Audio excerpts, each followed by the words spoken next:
The Dhammapada starts with 2 verses on the topic of the power of the mind.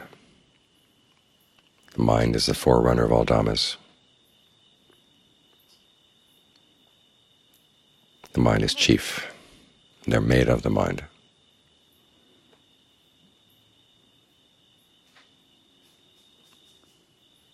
We may say on one level that, well, it sounds reasonable. The way you look at things, the way you act will have an influence on what you experience.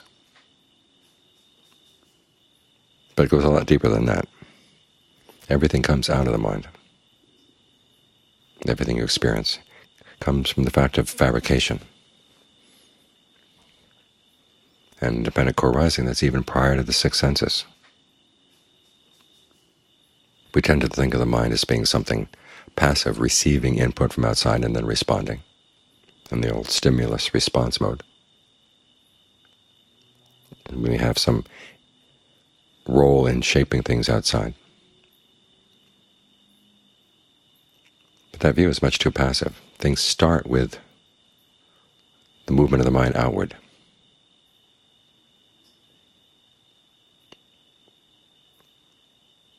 And that's where all the trouble comes from. And so that's this problem that has to be solved. As the Buddha said, everything is rooted in desire. All dhammas are rooted in desire. You look at the Four Noble Truths. The causal truths, i.e. the second truth and the fourth, the cause of suffering and the path to the cessation of suffering, are actions.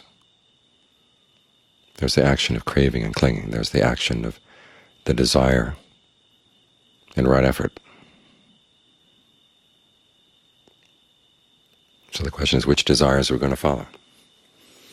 And how deep does it go, this question of how the mind is shaping things? It goes a lot deeper than you might think. This is why insight comes from asking questions about actions. Because the results of actions are pleasure and pain. And the Buddha says, look at that pain. Where is it coming from? What's the cause? And he says, look into the mind for the cause. Of course, to deal with pain, we have to have a sense of pleasure someplace as our foundation, which is why we practice concentration. Right effort leads to right mindfulness. Remembering to give rise to skillful qualities and remembering to try to abandon unskillful ones. And right mindfulness then forms the theme around which right concentration develops. So this desire to put an end to suffering leads to mindfulness, leads to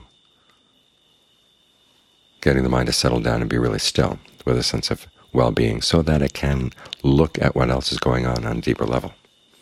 The greater the stillness of the mind, the more subtle things you'll see, the more subtle movements of the mind you'll be able to see.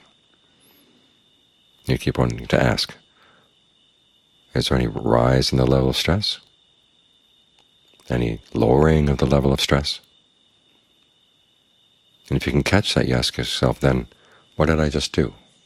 What arose together with the stress and what passed away together with the stress?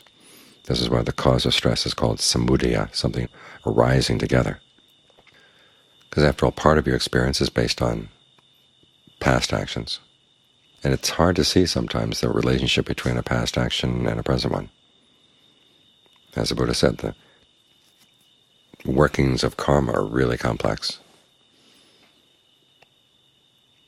And sometimes an action maybe not just from one previous lifetime, but from lifetimes before that. Now you're going to track that down. But what you can track down is what you're doing right now. And as I said, in dependent co-arising, what you're doing right now, the fabrications that usually come out of ignorance, come prior to input from the senses, even the 6th sense, i.e. the mind. So you're already shaping things before you have any input at all. And what we're trying to do is shape things with knowledge, shape things with awareness, alertness. That's what the questions do, because otherwise you just go flowing through the various causal links in the chain without paying much attention. It's become so natural that we don't see the extent to which we're fabricating things. It's only when you ask questions that you begin to notice, oh, there was something happening there. Oh, I did this, and this resulted.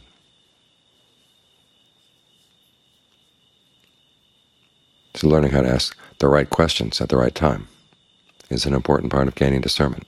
The Buddha said that's a sign of a person of discernment, is how they approach a question, how they frame the question, how they apply it.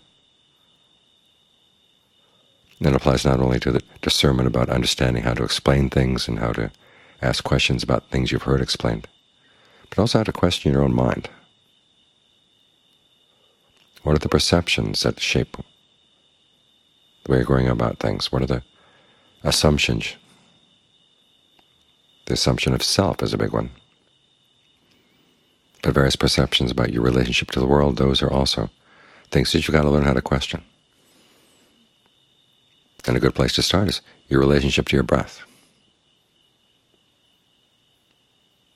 How do you focus on the breath in such a way that gives rise to well-being? How do you focus on it in a way that gives rise to stress? What's the difference? This is something we look at over and over and over again. Because only when you've been over and over something many times, and John Lee's image is of walking back and forth on a path, that you see the little things on the side of the path you might not have noticed otherwise. The little changes. Certain plants are growing, certain trees are dying, certain flowers are blooming or wilting. Certain animals are crawling across the path or on the side of the path. And if you're preoccupied with other things, you're not going to see these things, no matter how many times you go back and forth. But if you're curious and observant, you see things on the side of the path that weren't there before, and you notice, okay, something's changed, something's up.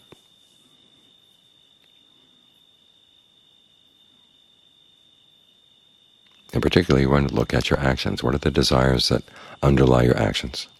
And we all know that desire tends to be blind. How do you bring some vision to that?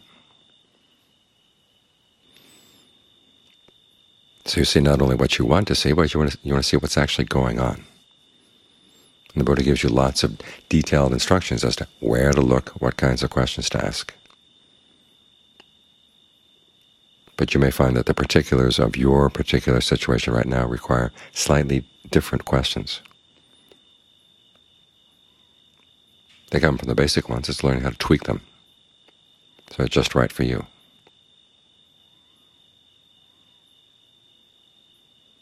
But the questioning is not done in the abstract. It's done focused on what's going on right here, right now, what you're doing right now as you get the mind into concentration. That's the ideal action to look for. Even when you're doing other themes of meditation aside from the breath, there's always the question, what are you doing? When you're contemplating the body, the 32 parts, like we chanted just now, on the days when it's easy to visualize the different parts of the body and say, yeah, that's all there is to the body. Why are those different from other days when you resist it? Or why is it so easy to shift back to your old perception that the body is something good-looking, something attractive? What was the desire that skewed your perceptions?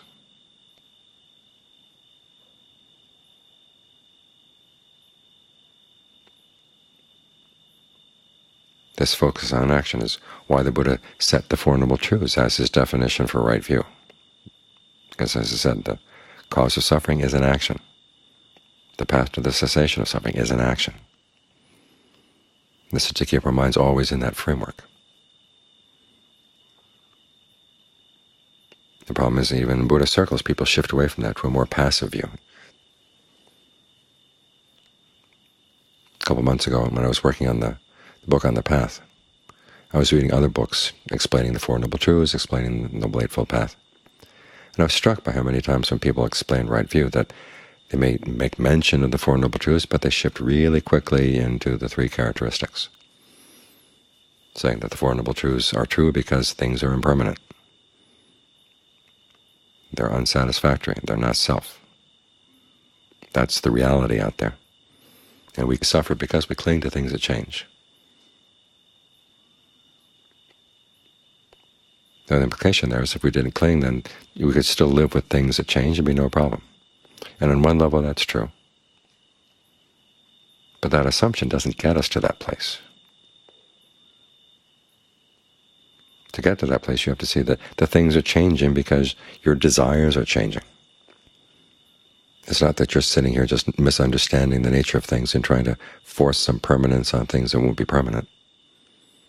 Any act of clinging is going to cause suffering. If you cling to the experience of the deathless, you're going to suffer.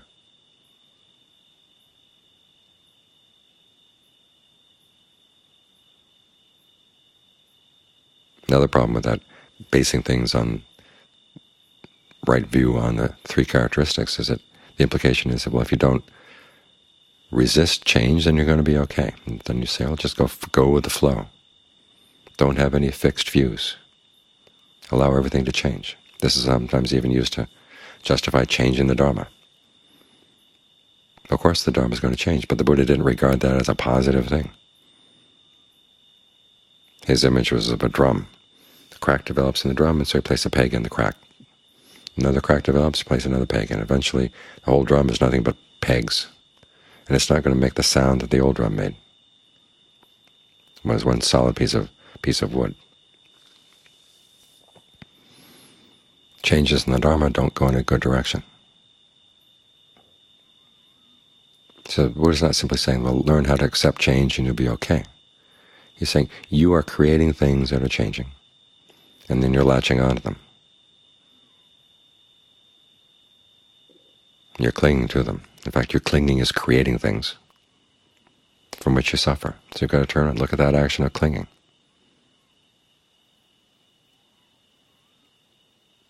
And make use of the help that the Dharma gives. Don't try to change the Dharma, because otherwise it's not going to be as helpful.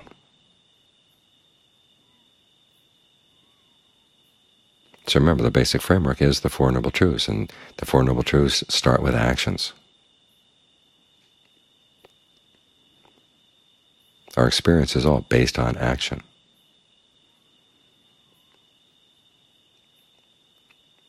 So when there's suffering, you ask yourself, what are the actions that are leading to that?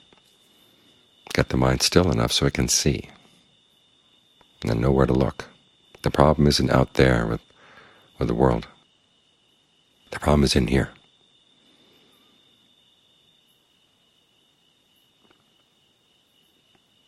We play a role in creating our experience, and we forget about it, and we blame the experience. Turn around, look at this part of the mind that's constantly fabricating things in ignorance. Bring some knowledge there through your questions, through your mindfulness and alertness and all the other good qualities you're trying to develop in the concentration. And that's when you get to the root of the matter.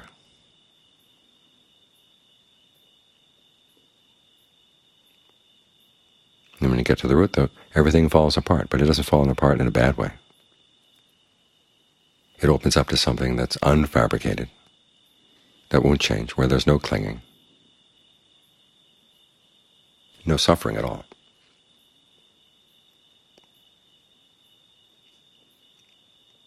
It's like finding the right key and putting it in the right keyhole to unlock things.